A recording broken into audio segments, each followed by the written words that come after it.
এমন একজন মুসলিম বিদ্বেষী, এমন একজন বাংলা বিদ্বেষী কবির 1905 সালে গাওয়া একটি শিরকি সঙ্গীত, মুসলমানদের রক্তে অর্জিত একটি দেশের জাতীয় সঙ্গীত দেওয়া হয়। যে রাষ্ট্রের সন্তানেরা সূরা ফাতিহার মাধ্যমে পড়াশোনা শুরু করত, সে রাষ্ট্র ব্যবস্থা থেকে সূরা ফাতিহাকে বাদ দিয়ে একটি শিরকি সঙ্গীতকে ফরজের মতো গুরুত্ব দেওয়া হয়। যে রাষ্ট্রের রাসূলের অবমাননাকারীদের বিচার হয় না, সে রাষ্ট্রে আপনারা জাতীয় সঙ্গীতের অবমাননাকারীদের বিচার করেন।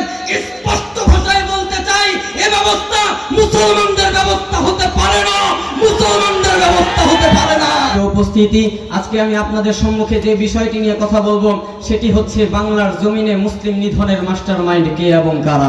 আল্লাহ তাআলা চাহে তো এই বিষয়টি নিয়ে কিঞ্চিত পরিমাণ আলোকপাত করার প্রয়াস চালাবো ইনশাআল্লাহ। মুহতারাম হাজিরিন, ইংরেজরা 1757 থেকে 1947 সাল পর্যন্ত দীর্ঘ 190 বছর শাসনের পরেও যখন এদেশের মানুষদের গোলামির জিঞ্জিরে আবদ্ধ করতে পারেনি, তখন তারা হিন্দুস্তানের মানচিত্র ভেঙে দুটি রাষ্ট্র আবিষ্কার করে। একটি হয় পাকিস্তান এবং আরেকটি থাকে হিন্দুস্তান। হিন্দুস্তান হয় দুটি অঞ্চল মিলিয়ে, একটি হয় পশ্চিম পাকিস্তান এবং আরেকটি হয় পূর্ব পাকিস্তান তথা আমাদের বাংলাদেশ। তো সময়ের সাথে সাথে পাকিস্তানিরা ধর্মীয় ভ্রাতৃত্ব ভুলে আমাদের সাথে প্রভুত্বের আচরণ করতে শুরু করে। এক পর্যায়ে বাধ্য হয়ে এদেশের মানুষ অধিকার আদায় আন্দোলনে লিপ্ত হয়। আমরাই যথেষ্ট ছিলাম আমাদের অধিকার আদায়ের জন্য, আমরাই যথেষ্ট ছিলাম এই দেশ থেকে পাকিস্তানি বাহিনীদেরকে বিতাড়িত করবার জন্য।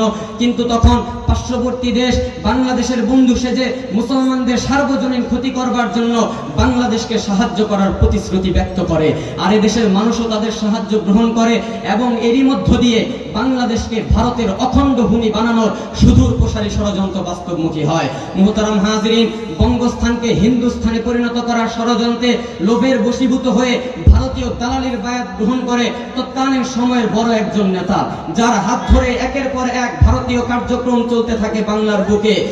একটি মুসলিম রাষ্ট্র হিন্দুয়ানি রাষ্ট্রে পরিণত করার ষড়যন্ত্রে লক্ষ্যবস্তু হয় বাংলাদেশের শিক্ষাঙ্গনগুলো। আপনারা গুগলে ঢাকা বিশ্ববিদ্যালয়ের লোগো সার্চ করলে দেখতে পাবেন, সেখানে 4টি লোগো আসবে। একটি 1921 থেকে 1952 পর্যন্ত, যেটা ব্রিটিশ শাসনামলের লোগো। 2 নাম্বার লোগো দেখতে পাবেন, যেটা 1952 থেকে 72 পর্যন্ত, যেটা পাকিস্তান শাসনামলের লোগো। সেই লোগোর মধ্যে আপনারা দেখতে পাবেন ইকরা বিসমি রাব্বিকাল্লাযী খলাক, অর্থাৎ পড়ো তোমার প্রভুর নামে, এবং একটি কোরআনের ছবি রয়েছে। 3 নাম্বার একটি লোগো দেখতে পাবেন, যেটা আওয়ামী লীগ 72-এ ক্ষমতায় যাওয়ার পর বানিয়েছিল। সেই লোগো থেকে আওয়ামী লীগ কোরআনের ছবি এবং ইকরা বিসমি রাব্বিকাল্লাযী খলাক মুছে ফেলেছিল। 1 বছরও যায় নাই, আওয়ামী লীগ 3 নম্বর একটি লোগো বানিয়েছিল 73 সালে, যেই লোগোর মধ্যে ভারতীয় বিজেপি আরএসএস এর লোগো লাগিয়ে দিয়েছিল। এখান থেকে স্পষ্টভাবে বোঝা যায় আওয়ামী লীগ ভারতের দালাল, আওয়ামী লীগ বাংলাদেশের শত্রু, আওয়ামী লীগ মুসলমানের শত্রু। অথচ আওয়ামী লীগের 1949 সালের প্রতিষ্ঠাকালীন গঠনতন্ত্রে ইসলামী শাসন ব্যবস্থার কথা বলা হয়েছিল। 1954 সালে যুক্তফ্রন্টের 21 দফায় বলা হয়েছিল কোরআন সুন্নাহ বিরোধী কোনো আইন করা যাবে না। মেজর জিয়াউর রহমানের ডাকে মুক্তিযুদ্ধ শুরুর 2 দিন আগে আওয়ামী লীগের পক্ষ হতে ইয়াহিয়াকে যে খসড়া সংবিধান তুলে দেওয়া হয়েছিল, সেখানেও স্পষ্ট ভাষায় লেখা ছিল কোরআন সুন্নাহ বিরোধী কোনো আইন করবে না আওয়ামী লীগ। অথচ আমরা আওয়ামী লীগের শাসনামলে দেখতে পাই ধর্মের অধিকার কাজে লাগিয়ে শ্বশুর বাড়ির লোকেরা দুর্গা পূজা করেছে, পুলিশ গিয়ে নিরাপত্তা দিয়েছে। ধর্মের অধিকার কাজে লাগিয়ে খ্রিস্টানরা নিজেদের আচার অনুষ্ঠান পালন করেছে, ধর্মের অধিকার কাজে লাগিয়ে ইহুদিরা নিজেদের আচার অনুষ্ঠান পালন করেছে।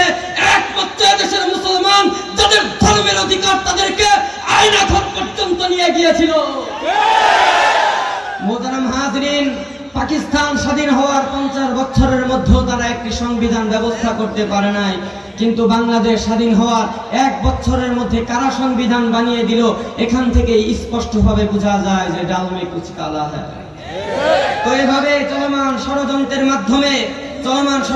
মাধ্যমে একজন মুসলিম বিদ্বেষী কবির গাওয়া গান একটি মুসলিম রাষ্ট্রে ঢুকিয়ে দেওয়া হয়।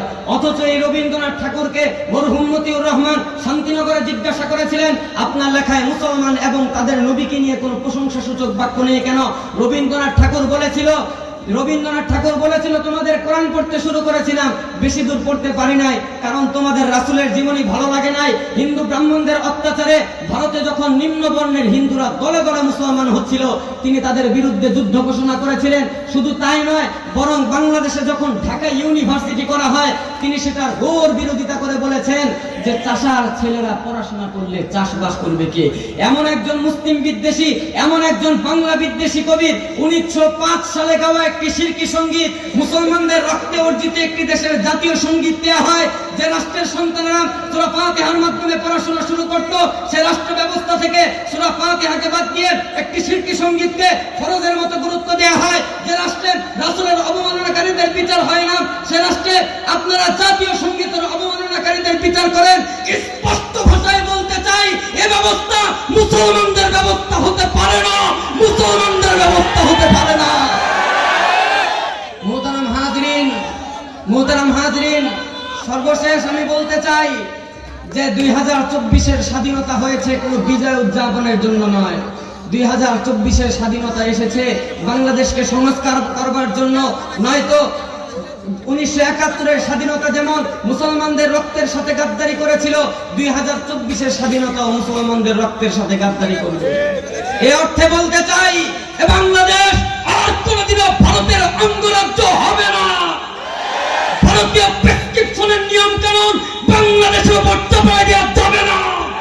কট্টরপন্থী হিন্দুত্ববাদের আক্রমণ বাংলাদেশে হতে দেওয়া যাবে না। এ বাংলাদেশ আর কোনোদিনও ভারতীয় দাদাবাবুদের সাথে স্বামী স্ত্রীর সম্পর্কের রাজনীতি করবে না।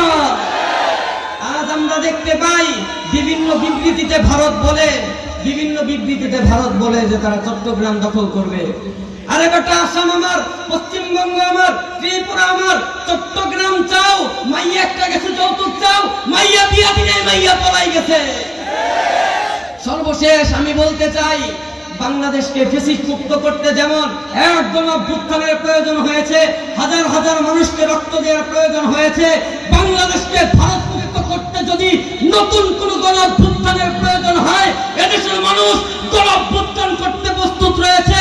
এদেশের হাজার হাজার সন্তানেরা জীবন দিতে প্রস্তুত রয়েছে। তবুও ভারতীয় গোলামীর জিঞ্জির এদেশের মানুষ বরদাস্ত করবে না, বরদাস্ত করবে না। সর্বশেষ বলতে চাই, আমাদের গাজওয়াতুল হিন্দের জন্য প্রস্তুত হতে হবে এবং দেশের একটি সচেতন নাগরিক হিসেবে দেশের একজন সচেতন নাগরিক হতে হবে। আমি এই বলে আমার বক্তব্য শেষ করছি। ওয়াখির দাওয়ানা আলহামদুলিল্লাহ। আসসালামু আলাইকুম।